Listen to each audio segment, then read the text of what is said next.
De norte a sul, as diversas danças populares brasileiras auxiliam na construção da cultura nacional.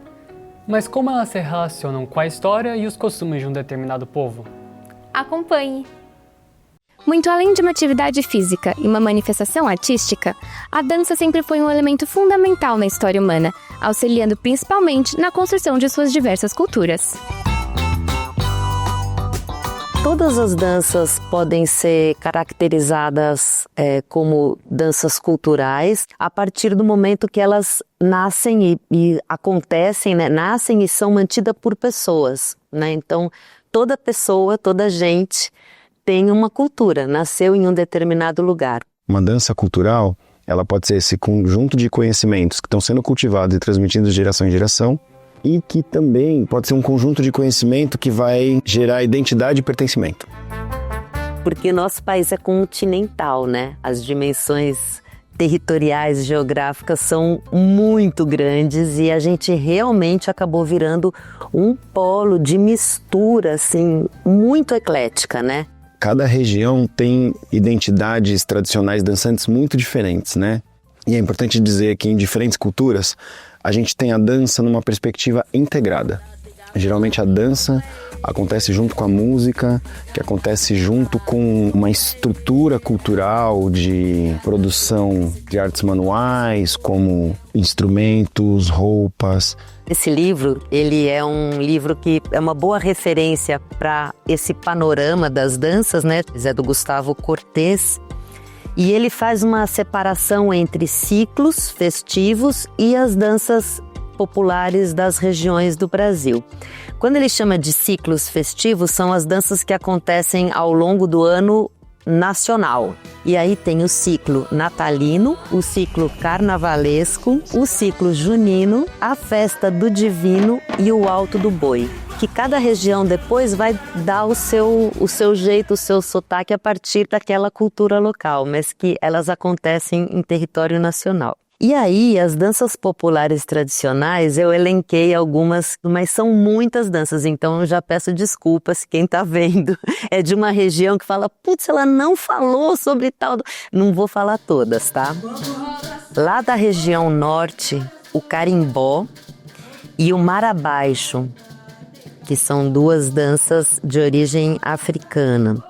O carimbó, ele vem de origem, assim, começou com os povos originários, dançando toré nas suas rodas à noite, e o povo negro escravizado dançavam do outro lado também, depois de muito açoite, de muito trabalho. E aí eles pediram licença para os povos originários para fazer parte. E na época não era aceito, porque tudo que vinha do indígena e do negro era tido como profano ou selvageria. Então, para ser aceito a dança na época, na sociedade, teve que colocar um movimento de adoração a Deus. A característica do carimbó, você nunca vai ver alguém dançando com uma sandália alta, é sempre com os pés no chão, é para sentir de onde que ele veio e o que ele pode. Então, cada lugar vai tendo as suas características, até nos movimentos da saia. As pessoas de mais idade, eles não levantam tanta saia e não mostram as suas barrigas. O mais moderno já tem esse movimento mais de saia, é mais flores, mais enfeite.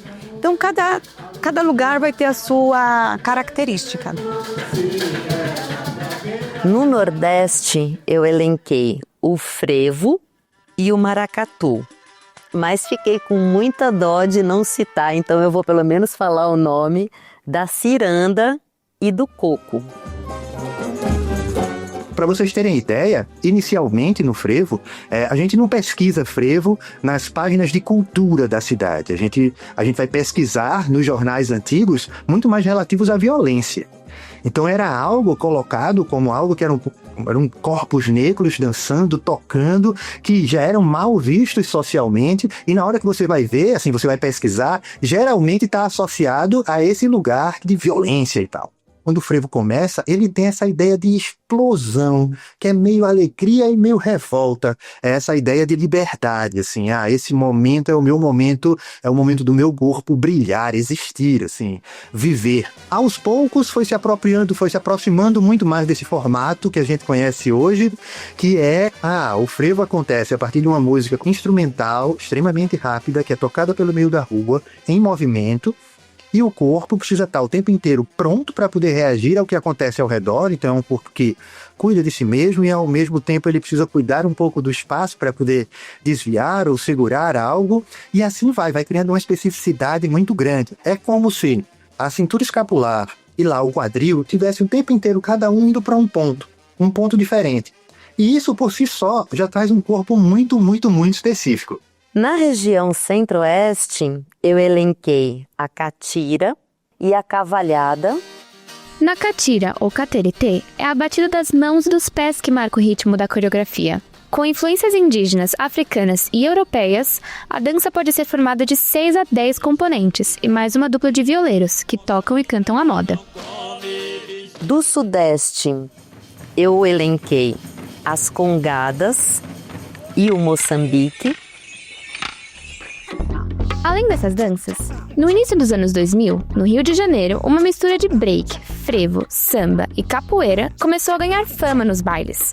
Era o passinho, que se tornou patrimônio cultural da capital fluminense. A identidade do passinho vem da nossa cultura negra, né, que está fazendo muita parte. E hoje em dia a internet, a rede social, ela ajuda muito a difundir o passinho e a galera aprender. Porque hoje tudo é internet, tudo é rede social. A gente não vive sem mais essa ferramenta, né? Que hoje para muita gente é só um meio de comunicação, mas, por exemplo, para mim é uma ferramenta de trabalho também. Na manhã quebrando eu vou de ladinho, até o chão vem aqui dançar também. E no sul, eu elenquei o pau de fita, a chula, mas tem também o fandango. Os principais elementos e características do fandango. Primeiro, a elegância é o cortejo do peão com a sua prenda.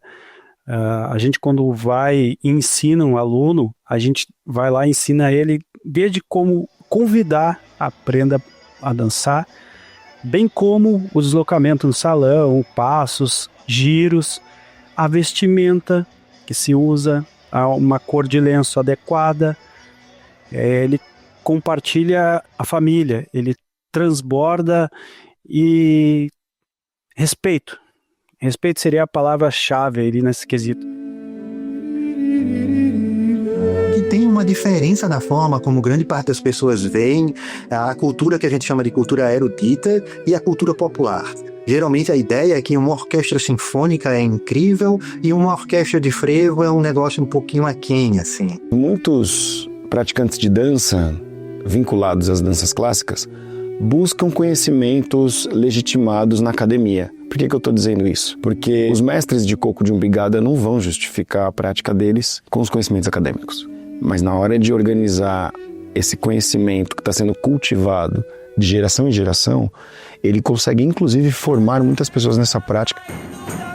Aí as políticas públicas são bem importantes, porque são recursos que de alguma forma vão direcionar uma verba que é pública para a cultura. Eu acho que a dica talvez seja acompanhar mais a programação cultural de políticas públicas da sociedade.